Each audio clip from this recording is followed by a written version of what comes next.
안녕하세요, 여러분. 김정식 경제학과 교수입니다.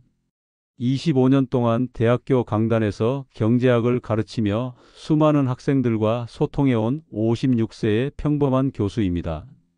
요즘 무더위가 기승을 부리는데 지갑 사정까지 팍팍해서 마음이 무겁죠? 오늘은 정부가 2025년 7월 21일부터 지급하는 민생회복, 소비 쿠폰에 대해 여러분께 알기 쉽게 하나씩 차근차근 설명드리겠습니다. 영상 시작에 앞서 구독 버튼과 좋아요 꼭 눌러주시고 궁금한 점은 댓글로 남겨주세요. 매일 아침 여러분 한 분 한 분의 이름을 떠올리며 건강과 경제적 여유를 기도드리고 있습니다. 자, 시작해 보겠습니다. 이 소비 쿠폰은 정부가 경제를 살리고 특히 동네 소상공인들을 돕기 위해 내놓은 정책입니다. 코로나 시절 전 국민재난지원금을 기억하신다면 비슷한 맥락인데 몇 가지 중요한 차이점이 있습니다. 제일 중요한 건 신청하지 않으면 절대 받을 수 없다는 점이에요. 예전처럼 계좌에 자동으로 들어오는 게 아니니 귀찮다 하시며 그냥 넘기시면 한 푼도 못 받습니다. 하지만 신청만 하면 다음 날 바로 사용할 수 있으니 걱정 마시고 천천히 따라오세요. 이 쿠폰은 동네 가게에서 쓰면서 지역 경제에 온기를 불어넣는 게 목표입니다. 여러분이 동네 시장에서 반찬거리를 사거나 미용실에서 머리를 하시면 그 돈이 이웃 가게 사장님들 주머니로 들어가고 결국 우리 동네가 살아나는 거예요. 먼저 내가 얼마를 받는지부터 알아볼까요? 이번 소비 쿠폰은 1차와 2차로 나뉘어 지급됩니다. 1차는 7월 21일부터 9월 12일까지 신청 기간이고 금액은 이렇게 나뉩니다. 일반 국민은 15만 원, 차상위 계층은 30만 원, 기초생활수급자는 40만 원을 받습니다. 여기에 추가로 수도권, 그러니까 서울, 경기, 인천을 제외한 지역에 사시는 분들은 3만 원이 더 붙습니다. 그리고 정부가 지정한 84개 농어촌 인구 감소 지역에 사시는 분들은 5만 원이 추가됩니다. 예를 들어 기초생활수급자가 인구 감소 지역에 산다면 40만 원에 5만 원을 더해 최대 45만 원을 받을 수 있습니다. 인구 감소 지역이 어딘지 궁금하시죠?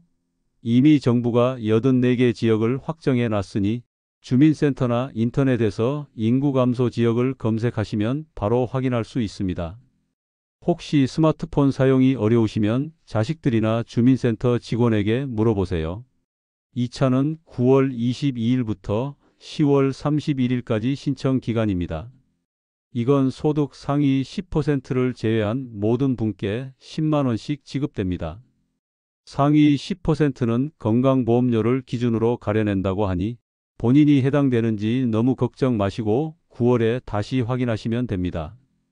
2차는 아직 세부 가이드라인이 나오지 않았지만 9월 중순쯤 발표될 예정입니다. 정부가 상위 10%를 정확히 어떻게 정할지 고민 중이라 조금 더 기다려봐야 할 것 같아요. 하지만 1차든 2차든 신청하지 않으면 못 받는다는 점은 똑같습니다. 신청은 어떻게 하냐고요? 1차 신청은 7월 21일 아침 9시부터 9월 12일 저녁 6시까지입니다. 첫 주에는 출생연도 끝자리에 따라 요일제가 적용됩니다.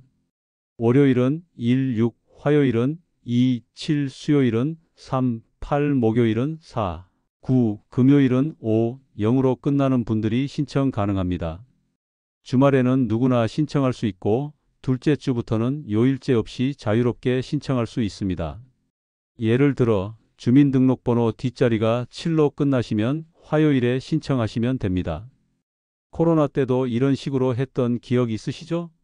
그때를 떠올리시면 이해가 빠를 겁니다.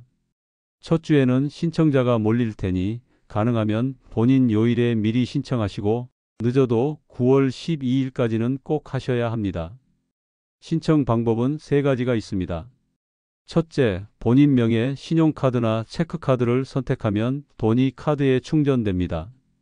동네 가게에서 카드를 긁는 순간부터 자동으로 차감되니 따로 계산할 필요 없습니다. 코로나 때 재난지원금 받은 분들은 이 방식이 익숙하실 거예요.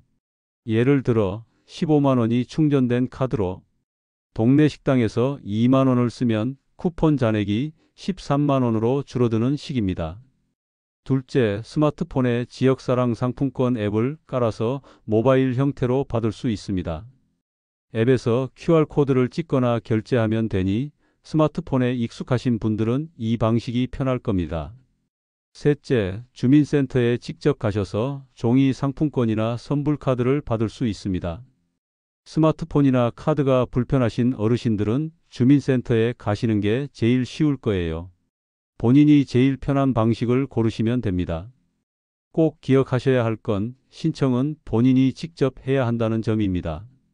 미성년 자녀 몫은 세대주가 대신 신청할 수 있지만 성인은 직접 받아야 합니다. 예를 들어 부모님이 스마트폰이나 컴퓨터를 잘 못 다루신다면 신청 과정은 자식들이 도와드릴 수 있지만 최종적으로 카드나 상품권을 받는 건 부모님 본인이 하셔야 합니다. 거동이 어려운 어르신들께는 지자체에서 찾아가는 신청 서비스를 제공합니다. 주민센터에 전화해서 거동이 불편해서 신청 못 간다고 말씀하시면 직원이 집으로 방문해 도와줄 수 있습니다. 하지만 가구 내에 도와줄 가족이 있으면 이 서비스를 이용 못할 수도 있으니 미리 확인해 보세요. 돈은 어디서 쓸 수 있냐고요? 이건 주소지 안에서 연 매출 30억 원 이하인 소상공인 매장에서만 사용할 수 있습니다. 동네 시장, 약국, 미용실, 학원, 작은 식당 같은 생활 밀착형 가게들은 대부분 가능합니다. 예를 들어 동네 반찬 가게에서 김치 한 통 사거나 미용실에서 파마하시고 결제할 때 쿠폰을 쓰시면 됩니다. 하지만 대형마트, 백화점, 면세점, 스타벅스 같은 프랜차이즈 직영점은 안 됩니다. 프랜차이즈라도 가맹점이면 쓸 수 있는 경우가 많아요. 예를 들어 동네 치킨집이 가맹점이면 가능할 수 있습니다. 하지만 연 매출 30억 원이 넘는 대형 약국이나 병원은 안 되니 헷갈리시면 가게에 소비 쿠폰 받나요? 하고 물어보시거나 주민센터에 확인하세요. 인터넷 쇼핑몰이나 쿠팡 같은 이커머스, 배달앱 결제도 원칙적으로 안 됩니다. 다만 배달원이 단말기를 들고 와서 현장에서 카드로 결제하면 가능할 수 있으니 이런 경우는 가게에 미리 물어보시는 게 좋습니다. 사용 기한도 아주 중요합니다. 소비 쿠폰은 11월 30일 밤 12시까지 써야 합니다. 그 이후엔 남은 금액이 국고로 환수됩니다. 코로나 때도 기한 지나서 돈이 사라진 분들이 많았죠.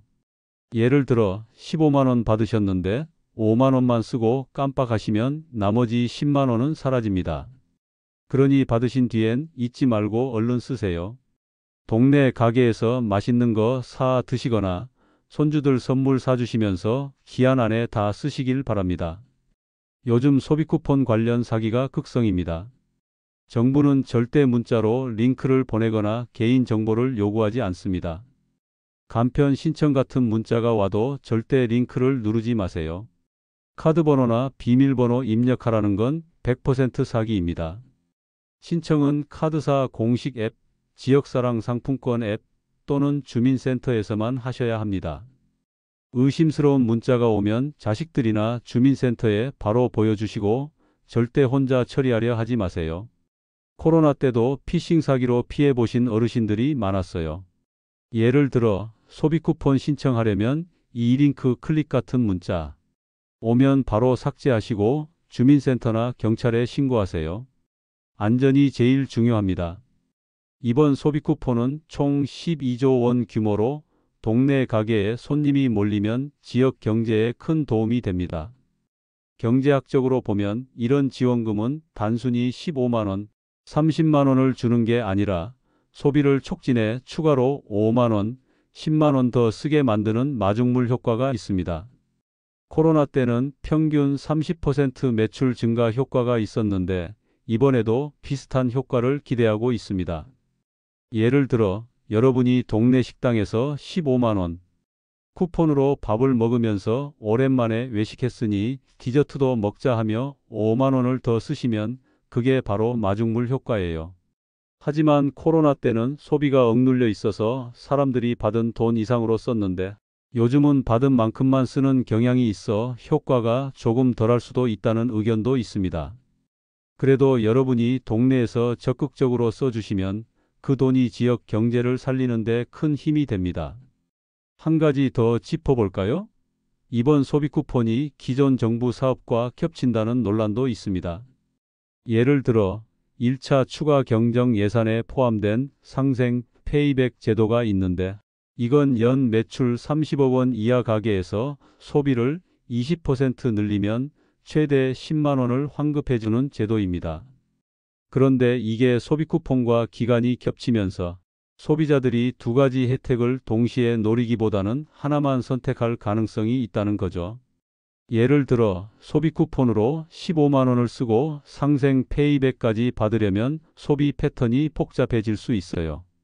정부는 이런 중복 문제를 해결하려고 세부 조정을 하고 있으니 나중에 발표를 잘 확인하시면 됩니다. 또 하나, 이번 소비 쿠폰은 단순히 돈을 주는 게 아니라 우리 동네, 우리 이웃을 살리는 일입니다. 여러분이 동네 시장에서 반찬거리를 사고 책방에서 손주책을 사시면 그 돈이 동네 가게 사장님들 주머니로 들어갑니다. 예를 들어 동네 반찬 가게에서 김치 한 통 사시면 그 가게 사장님이 웃으시고 그 웃음이 동네 다른 가게로 퍼집니다. 이게 쌓이면 지역 경제가 살아나고 결국 우리 모두에게 돌아옵니다.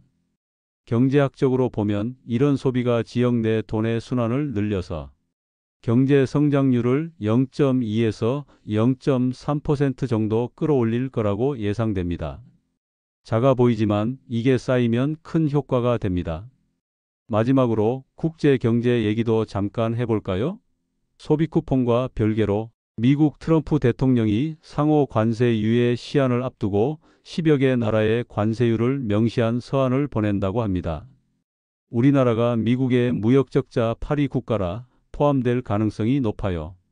만약 25%나 35% 같은 높은 관세가 부과되면 우리 수출 기업들이 타격을 받을 수 있습니다.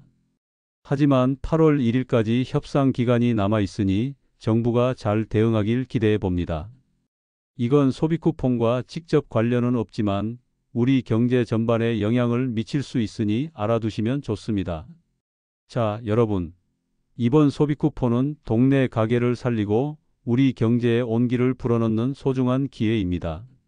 어르신들께서 동네 시장에 가셔서 맛있는 떡 한 접시 사시고 손주들 과자 사주시면서 지역 경제에 힘을 보태주세요. 작은 소비 하나가 동네 가게 사장님의 웃음을 만들고 그 웃음이 우리 동네를 더 따뜻하게 만듭니다. 지금까지 함께 해주셔서 정말 감사드립니다. 오늘 영상이 도움이 되셨다면 구독과 좋아요로 응원해 주시고 신청 완료하셨거나 궁금한 점 있으시면 댓글에 신청 완료나 질문 남겨주세요. 여러분 이름 하나하나 불러가며 경제 회복과 건강을 기원하겠습니다. 무더위 속에서도 마음만은 시원하시길 바라며 다음 영상에서 다시 뵙겠습니다. 감사합니다.